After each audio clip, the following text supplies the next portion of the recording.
Assalamualaikum warahmatullahi wabarakatuh.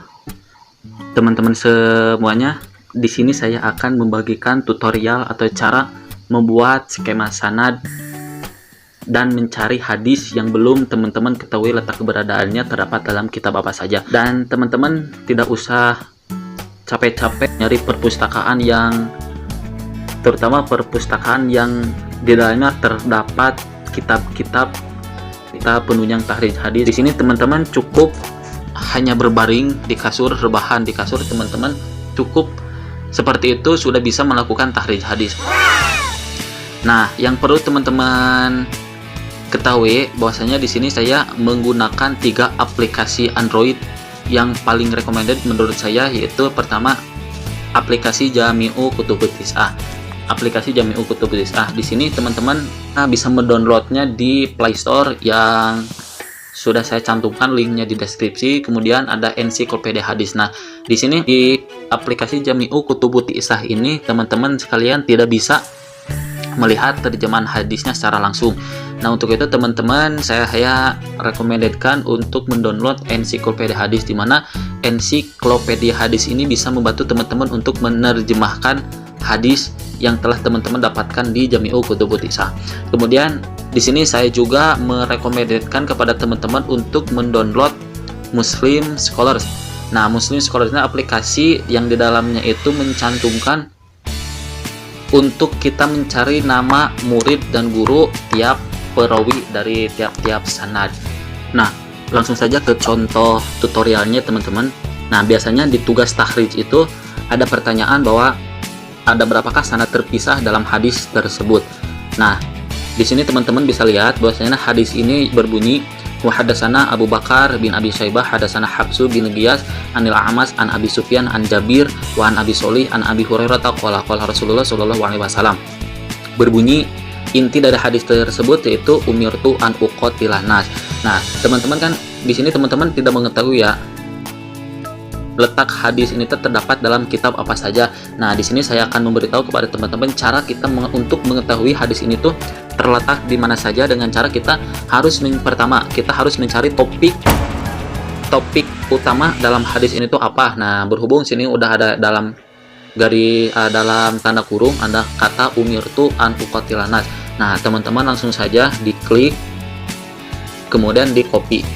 Nah, sebelum pergi ke aplikasi yang menunjang untuk mentahrij, nah di sini teman-teman saya haruskan untuk menghafal kata setelah kata utama itu kata-katanya apa. Nah, di sini kan umirtu an uqatilan nas ada kata bimisli hadis. Nah, kenapa saya merekomendasikan seperti itu? Biar teman-teman ketika membuka aplikasi Jami'u Kutubut Tis'ah mendapatkan hadis yang konteksnya sama. Nah, teman-teman bisa berpatokan ke sini yaitu ke bimisli hadis. Nah, langsung saja ke Jami'u Kutubut Tis'ah yang telah teman-teman download tadi di aplikasi Play Store. Nah, kita klik. Nah, tampilannya akan seperti ini. Nah, kita klik bahas untuk mencari letak hadis. Hadis tersebut terletak di mana saja, bahas. Nah, di sini ada kalimatul bahas atau rokmul hadis. Nah, berhubung kita tidak mengetahui rokmul hadisnya itu berapa-berapa, nah di sini kita menggunakan kalimatul hadis, itu kalimat utama dalam matan hadis tersebut. Kita klik di pencarian, tempel. Nah, kita search. Tadi kan kita udah fokus setelah umirtu an uqatilan nas itu ada kata bimisli hadis. Nah, kita fokusnya ke bimisli hadis. Berhubung di sini kan umirtu an uqatilan nas banyak, Sahih Bukhari itu. Nah, kita fokus ke mencari kata yang ada bimisli hadis. Nah, setelah kita temukan umirtu an uqatilan nas bimisli hadis, nah kita klik.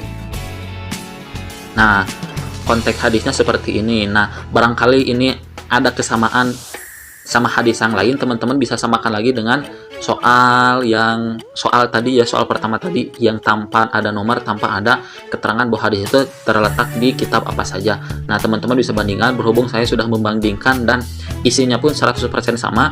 Nah, di sini teman-teman bisa mengetahui bahwa hadis ini terdapat dalam Sahih Muslim Kitabul Iman bab al-amru bi qitalin nas hatta yaqulu sahadatain. Yang perlu teman-teman perhatikan bahwa teman-teman itu harus mengetahui kalangan dari setiap perawi tersebut.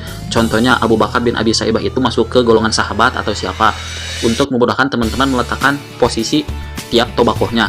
Nah, untuk memudahkan teman-teman semuanya, barangkali teman-teman ada yang belum tahu. Nah, di sini saya ada tips memudahkan untuk membuat skema sanad. Nah, kita pergi ke browser link.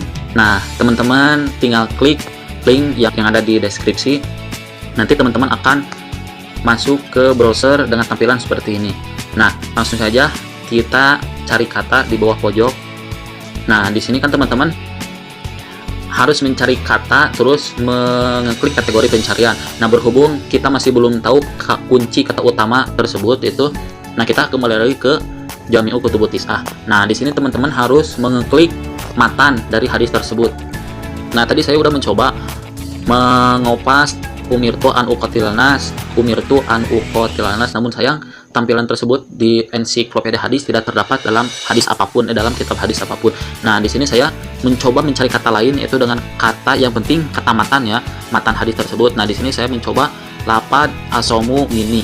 Nah, mudah-mudahan ada ya. Nah, salin tinggal pergi ke tadi browser. Nah, sebelum ke pencarian kita pindahkan dulu yang tadinya dari Indonesia ke Arabik biar memudahkan. Nah, kita tinggal tempel. Nah, tadi kan kita fokus di Muslim ya, Sahih Muslim. Nah, berarti kategori pencarian kita cuma ngeklik Sahih Muslim. Kita cari. Nah, nanti tampilannya akan muncul seperti ini ya, teman-teman. Nah, kata asomu mini itu terdapat dalam kitab Muslim, ditemukan 3 hadis dalam kitab Muslim. Nah, kita klik. Nah, tadi kan kita udah tahu bahwa periwayatan itu Muslim mendapatkan hadis itu dari Abu Bakar bin Abi Saibah. Nah, setelah kita lihat bahwasanya hadis yang pertama hasil dari pencarian tadi itu yaitu bukan dari Abu Bakar bin Abi Saibah, akan tetapi dari Ahmad bin Abdah. Nah, teman-teman nggak usah menghiraukan, jadi teman-teman tinggal mencari ke bawah. Nah, di sini ada tampilan nomor 31, 32 dan 33. Nah, teman-teman kan di atas itu hadis nomor 31, otomatis teman-teman harus mencari hadis di nomor 32. Barangkali hadis dari Abu Bakar bin Abi Saibah itu ada di hadis nomor 32. Teman-teman tinggal search. Nah, tampilannya akan seperti ini ya, teman-teman. Tadi kan hadasana Abu Bakar bin Abi Saibah, hadasana Hafsah bin Giyas, hadasana Anil A'mas, an Abi Sufyan, an Jabir, wa an Abi Sholih, an Abi Hurairah qala Rasulullah sallallahu alaihi wasallam umirtu an uqatilanas bimisli hadis. Nah, tadi kan kita fokus ke bimisli hadis, otomatis ini sudah fixnya sama. Nah, setelah itu untuk mengetahui bahwa ada berapakah sanad yang terdapat dalam hadis tersebut, kita tinggal klik kolom yang ada kata perawi, tinggal klik. Nah, teman-teman di sini bisa lihat di pojok kiri bahwasanya di dalam hadis tersebut terdapat 4 jalur sanad. Nah, di sini jalur pertama itu yaitu jalur dari Jabir bin Abdullah bin Amr bin Haram, kemudian Tolha bin Nafi, kemudian Sulaiman bin Mihran, terus Hafs bin Giyas, dan Abdullah bin Muhammad bin Abi Saibah Ibrahim bin Utsman. Nah, barangkali teman-teman bingung kan di sini Abu Bakar bin Abi Saibah, tapi kan di bawahnya itu malah Abdullah bin Muhammad bin Abi Saibah Ibrahim bin Utsman. Nah, jadi teman-teman yang tercantum di jalur sanad ke-1 ini yaitu ini tuh nama-nama asli dari sanad yang ada di hadis. Contohnya barangkali teman-teman masih bingung ya. Nah, kita kembali lagi ke Jami'u Kutubut Tis'ah. Tadi saya udah jelaskan bahwa sanad yang terdapat di ensiklopedia hadis itu merupakan nama asli dari sanad yang ada di hadis. Contoh, kita klik Abu Bakar bin Abi Saibah. Nah, teman-teman bisa melihat bahwa nama asli Abu Bakar bin Abi Saibah yaitu Abdullah bin Muhammad bin Abi Saibah Ibrahim bin Utsman. Jadi teman-teman tinggal membandingkan nama-nama yang tertera di sini dengan nama-nama yang terdapat dalam sanad hadis yang teman-teman cari. Nah, setelah kita cari terus, nah tadi kan saya sudah bilang, nah biasanya saya membuat skema sanad itu bentukannya kayak seperti ini nih. Kalau bentukan skema sanad terpisah, nah berarti di atas Jabir bin Abdullah bin Amr bin Haram itu yaitu Rasulullah SAW. Nah, maksudnya seperti ini, kita mulai membacanya dari bawah ya. Nah, Abdullah bin Muhammad bin Abi Saibah Ibrahim bin Utsman mendapat hadis dari Hafs bin Giyas bin Talak. Terus Hafs bin Giyas bin Talak mendapat hadis dari Sulaiman bin Mihran. Terus sampai ke atas, sampai ke Rasulullah Shallallahu Alaihi Wasallam. Nah, tadi kan saya mengharuskan teman-teman mengetahui kalangan dari tiap-tiap rawi yang ada dalam sanad tersebut. Nah, barangkali teman-teman belum mengetahui dan Abu Bakar bin Abi Saibah itu siapa sih, tabiin apa sahabat. Nah, teman-teman tinggal mengklik di sini di bawah, tinggal klik Abdullah bin Muhammad Abi Saibah. Nah, di sini ada keterangan bahwa nama lengkap beliau yaitu Abdullah bin Muhammad bin Abi Syaibah Ibrahim bin Utsman. Nah, kalangan beliau itu tabiut atba, kalangan tua. Nama kunyahnya itu Abu Bakar, tadi kan ya Abu Bakar bin Abi Syaibah. Terus negeri semasa hidup yaitu di Kufah, wafatnya itu 235 Hijriah. Terus selain itu di sini juga ada komentar ulama.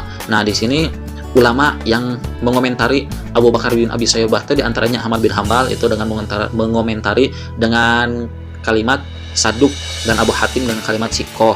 Nah, selain itu kita juga dapat mengetahui bahwa Abu Bakar bin Abi Syaibah itu meriwayatkan hadis di kitab apa saja, dan terdapat beberapa hadis yang diriwayatkan dalam kitab tersebut. Pertama, dalam Sahih Bukhari, Abu Bakar bin Abi Syaibah meriwayatkan 19 hadis, Muslim 1301 hadis, dan seterusnya. Kita lanjut teman-teman ke mencari ketersambungan sanad, ketersambungan antara murid dan guru itu ketersambungan apa enggak. Nah, dengan cara pertama, nah tadi kan kita udah membahas satu jalur ya dari hadis tersebut, bahwa dalam hadis tersebut itu terdapat 4 jalur skema sanad. Nah, kita fokus ke jalur yang pertama, kita mencari Abu Bakar bin Abi Syaibah atau nama aslinya Abdullah bin Muhammad bin Abi Syaibah Ibrahim bin Utsman. Nah, apakah mempunyai guru yang bernama Hafiz bin Giyas apa enggak? Nah, cara mencari kita pindah ke aplikasi Muslim Scholars. Nah, nanti teman-teman tampilannya akan seperti ini ya, teman-teman. Tinggal mengklik tadi kan nama Abu Bakar bin Abi Syaibah. Nah, berarti yang bawahnya ini. Nah, tadi kan di bawah Abu Bakar bin Abi Syaibah ada nama Hafiz bin Giyas. Nah, kita harus mencari bahwa Abu Bakar bin Abi Syaibah itu benar-benar mempunyai guru dengan nama Hafiz bin Giyas. Nah, sebelum kita mencari guru, tadi kan riwayat ini diriwayatkan oleh Muslim, otomatis Abu Bakar bin Abi Syaibah itu harus mempunyai murid namanya Muslim atau Imam Muslim. Nah, di Student kita bisa, di kata pertama kita bisa melihat Muslim, otomatis Imam Muslim itu mempunyai guru Abu Bakar bin Abi Syaibah, dan Abu Bakar bin Abi Syaibah itu udah otomatis mempunyai murid bernama Imam Muslim. Nah, kita lanjut ke pencarian nama guru dari Abu Bakar bin Abi Syaibah dengan cara kita melihat di teacher. Nah, di teacher ini kita harus mencari nama guru Abu Bakar bin Abi Syaibah itu yaitu Hafiz bin Giyas. Hafiz bin Giyas mana. Oke, berarti kita lanjut ke tips yang kedua. Nah, jika kita di Abu Bakar bin Abi Syaibah itu tidak menemukan nama Hafiz bin Giyas, nah kita coba mencari nama Hafiz bin Giyas. Hafiz bin Giyas. Nah, paling atas Hafiz bin Giyas. Nah, kita langsung saja mencari nama murid. Nah, nama murid itu harus ada nama Abu Bakar bin Abi Syaibah. Ini ada Abu Bakar bin Abi Syaibah. Otomatis antara guru dan murid, antara Abu Bakar bin Abi Syaibah sama Hafiz bin Giyas itu saling ketersambungan. Nah, teman-teman terus sampai ke Rasulullah SAW, terus ke atas. Nah, nanti teman-teman bisa menyimpulkan bahwa hadis itu hadis sanadnya itu nyambung apa terputus. Nah, di situ teman-teman bisa nanti ke depannya untuk menentukan bahwa hadis ini sahih, dhaif, mauquf, muqatta apa gimana ya, dengan cara seperti ini. Kita lanjut ya teman-teman. Setelah teman-teman tadi mengetahui bahwa hadis yang tadi kita cari bersama-sama hadis itu terdapat dalam kitab apa, terus penguatnya itu ada di kitab apa saja, terus habis itu kita mencari atau membuat skema sanad setelah rampung. Nah, di sini saya akan memberitahu bahwa di hadis nomor 21 riwayat Muslim itu ada huruf H. Nah, langsung saya di sini di qala Rasulullah sallallahu alaihi wasallam umirtu an uqatilan nas di misli hadis Ibnu Musayyab an Abi Hurairah wa hadasani Abu Bakar bin Abi Syaibah hadasana Waqi wa hadasana Muhammad bin Al-Musanna. Nah, barangkali teman-teman belum tahu maksud dari H tersebut itu apa. Nah, para ulama mengatakan bahwa H itu berbentuk dari tahwil, yang mana H itu otomatis si hadis itu terdapat dalam sanad yang perlu teman-teman ketahui dan perlu teman-teman jeli dalam meneliti hadis, dan kemudian dibentuk skema sanad dari bawah sampai atas itu teman-teman harus jeli mana yang kalangannya itu sahabat, mana yang kalangannya tabi'in, mana yang kalangan tabi'in dan seterusnya.